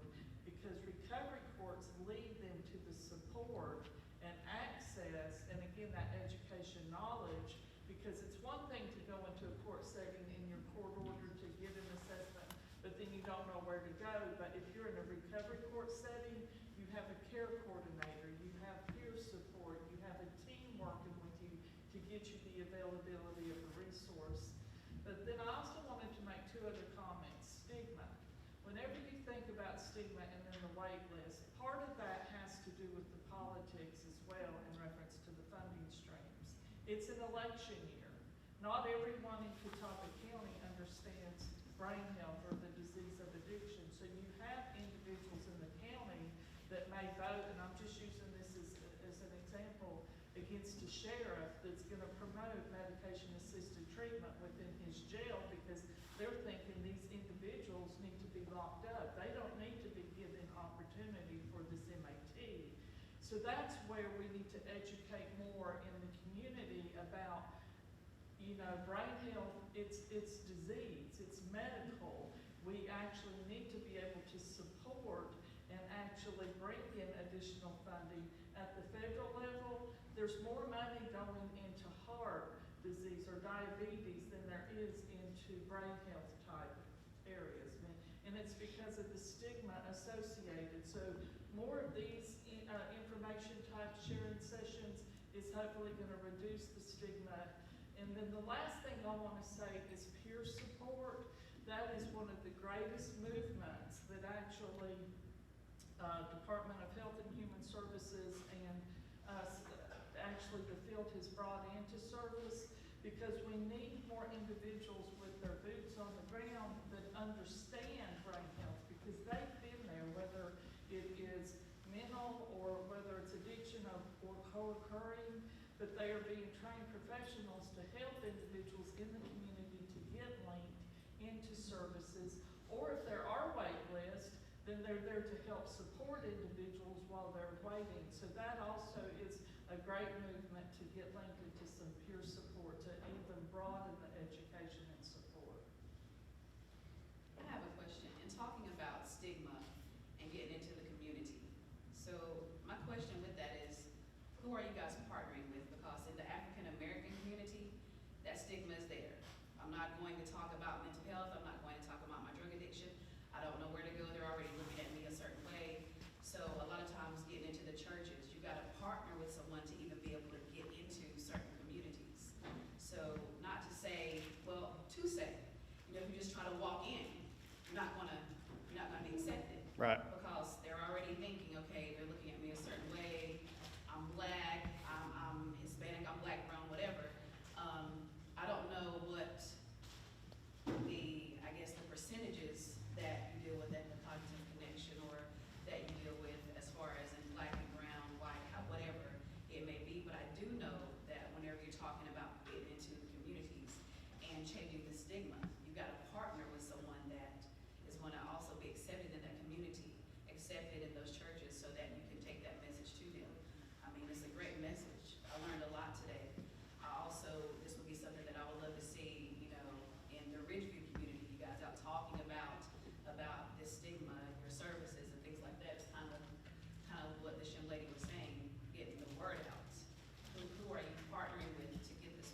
Yeah, and I will tell you that we're working on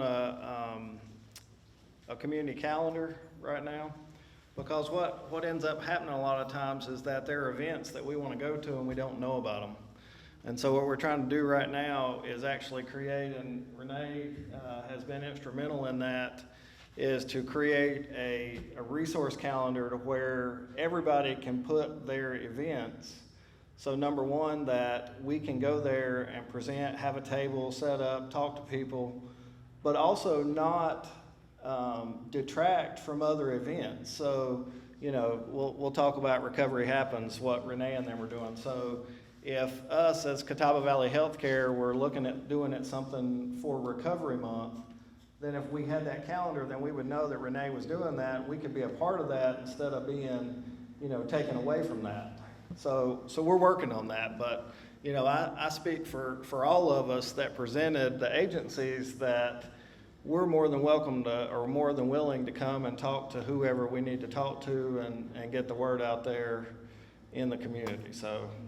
Yeah, a big part of what we do is through the homeless, but then also we are heavily partnered with Methodist Homes. We have done some work in the Ridgeview area, but it's also, like Kim said, knowing about where the events are and mapping that out, but then vice versa, making sure that providers and people that have interest in this movement to reduce stigma also are understanding where are the other events going on. So I also want to say what is very exciting at the federal level, because there's lots of federal grants coming out, and they have also, because the stats are out there, it's harder for someone of color to access treatment, and part of it is the stigma associated with that. So what's moving forward in order to have availability of grants, we are actually moving to enhance cultural diversity training, other than just saying, yes, I checked that off my box, because our staff go through those trainings, but it's about how do we connect in the community, and it's the back and forth to make sure that we're unified in serving people that have needs. And so there's more training actually to do that connectivity, and actually the federal and the state is really encouraging and actually having that as one of the requirements for grant dollars coming down, which is exciting, because hopefully it is going to connect that even stronger. I have a question about peer support. How do you know, or what's the time frame to be a peer support person? I work with veterans who taking a class, the 1 week, 40 hour, all Yeah. that good stuff. How do you know? I say I'm in recovery. How do I know I'm a good peer support person? So that's a loaded question. But as far as the requirement to become a peer support specialist, a certified peer support specialist, it's a year of sustained recovery. And that is by personal report. So we're not going to be looking at records or anything like that, or, you know, hospital records. It's per their report. And I will tell you, as a provider who sat on peer support review, candidate review boards, we really look at, it's not just that year of recovery, but show us that you're working your recovery. You know, be able to, and be forthcoming with it, because it's very vital for a peer to be able to talk about, you know, what it is that has helped them to sustain that recovery. So, you know, for example, if we got an application and somebody said, I've had a year of sustained recovery, but on the question that asked, what do you do for your self-care, your recovery, you know, it was blank, or I pray. Like, we need a little bit more substance than that. And so we want to know what it is that they're doing, you know, to work that recovery. Are they going to meetings? Are they active in treatment? You know, what is it that they're doing? So I can't speak for how that works now, because I'm not on that committee anymore. But I know that it is required that they have a reported year of sustained recovery. That's self-attestation. Yes, it is. Mm-hmm. Yeah. And then the training. And then the training, yeah. Other questions? Go ahead, sir. Just an idea. I started trying to get clean in 2010, 2011, when I first tried to start. It didn't work that way for many, many years. But I know every time I have been incarcerated numerous times per year. But nonetheless, when you go in there, they have pieces of paper hanging everywhere with every bondsman's number in 18 surrounding counties. Yep. Yeah. But there is not one paper that hangs in that place that says recovery happens, or that it That's a great could idea. happen, or if you want to get clean, call this number. And I mean, that's a piece of paper, you know, and a piece of tape. That's cheap. Yeah, well, and I will tell you, and I can speak for Catawba County and Burke, because ourselves and the Cognitive Connection are in the jails, and we're providing treatment in the jails and providing support for returning citizens when they get out of jail.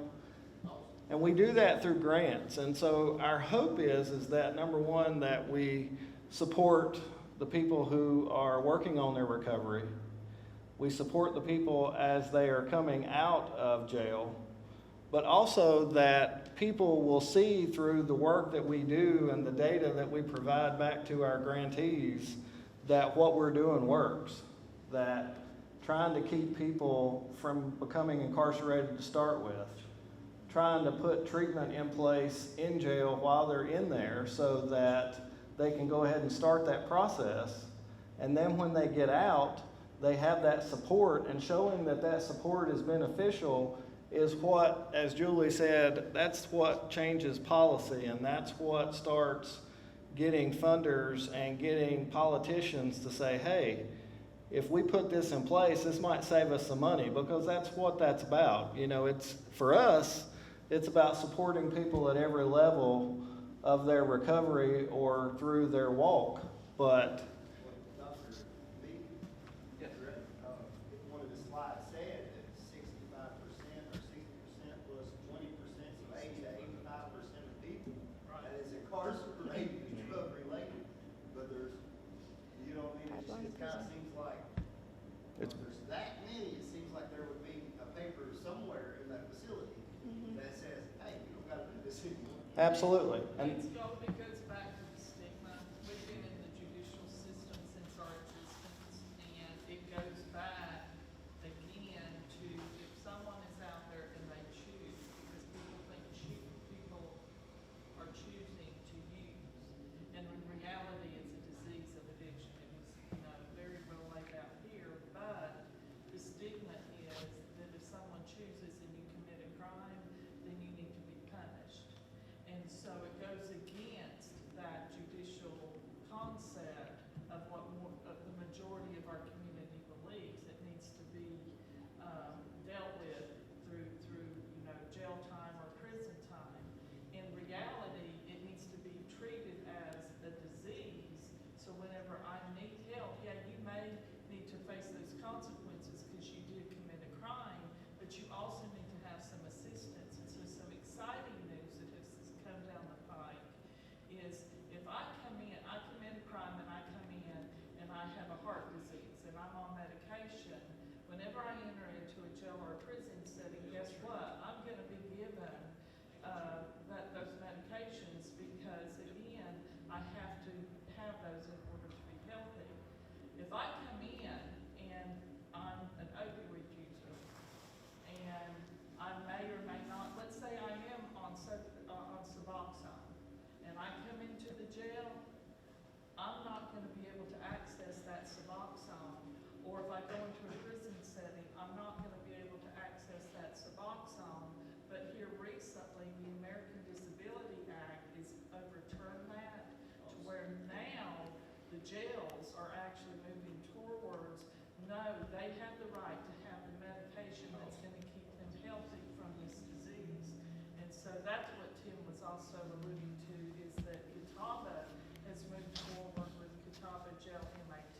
Burke County's up and coming into that, but across the state and even nationwide, it's coming into effect. It's going to be a process.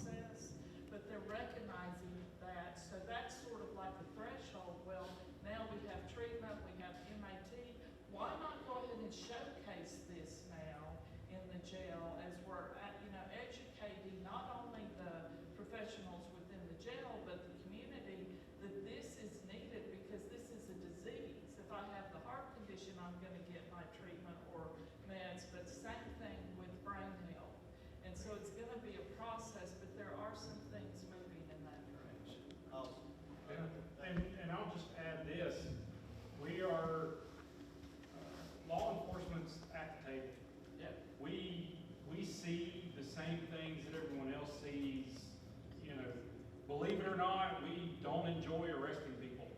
You know, if we can divert in any way possible, we're going to. Sometimes you find that you get in a situation, unfortunately, where either they're not ready, you know, we've talked about that all day and well, all month, that they have to be ready. So sometimes, you know, jail is the only alternative. And you have these services limited abilities. I mean, there are only so many people. So, you know, I encourage anybody in this room that if you're thinking about a career in this, do it.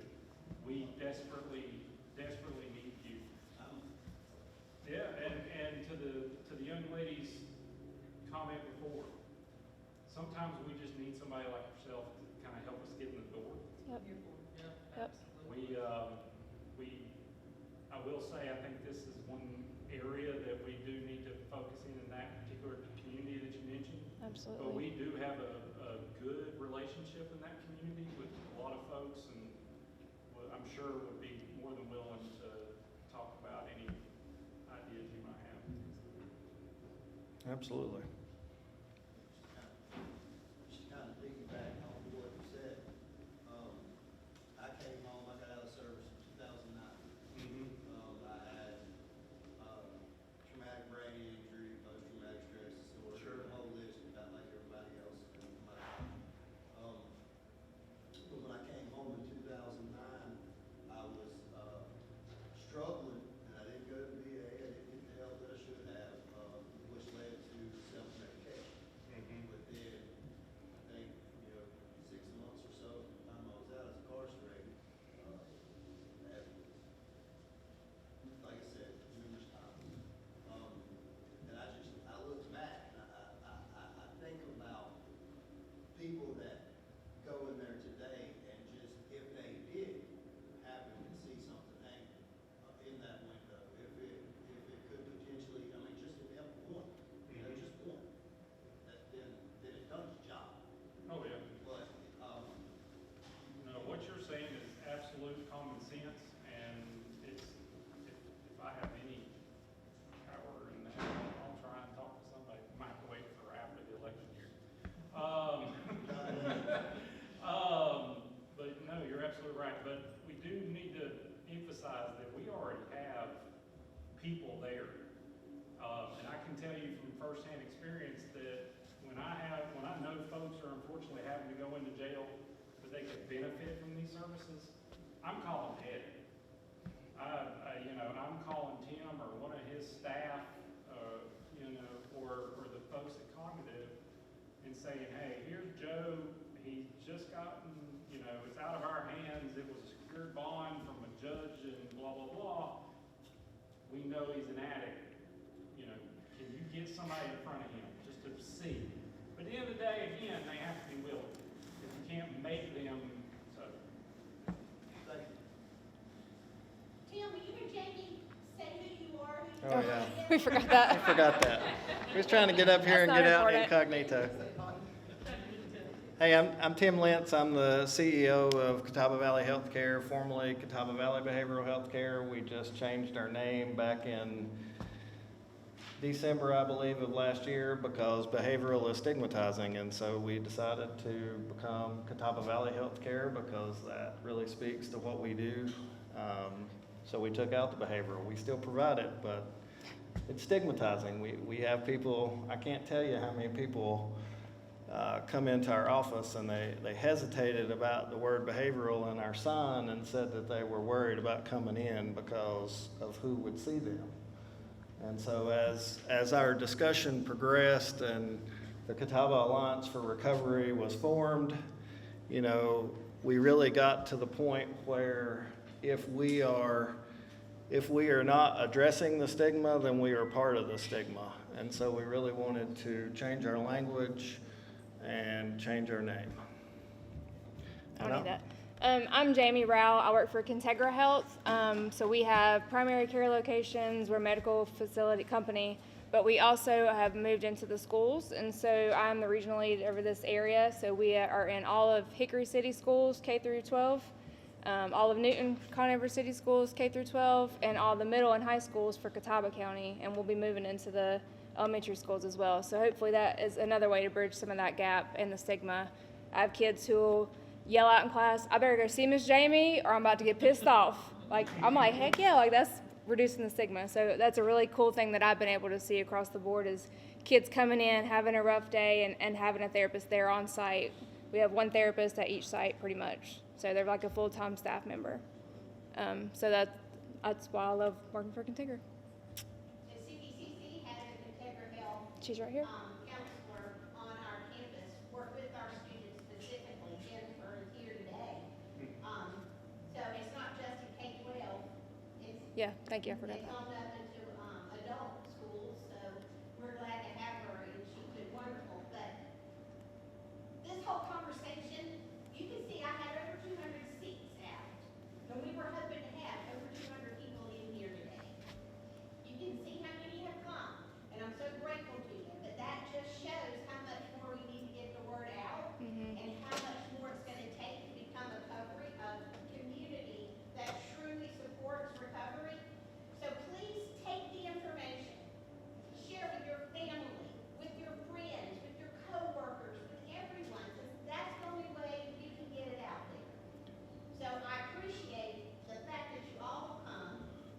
Do not forget, Thursday morning and certainly next Tuesday morning in here, where you'll hear more about pill diversion and recovery board and all that kind of thing. We're going to talk a little bit more in detail about that on Tuesday mornings. And come talk to any of us anytime.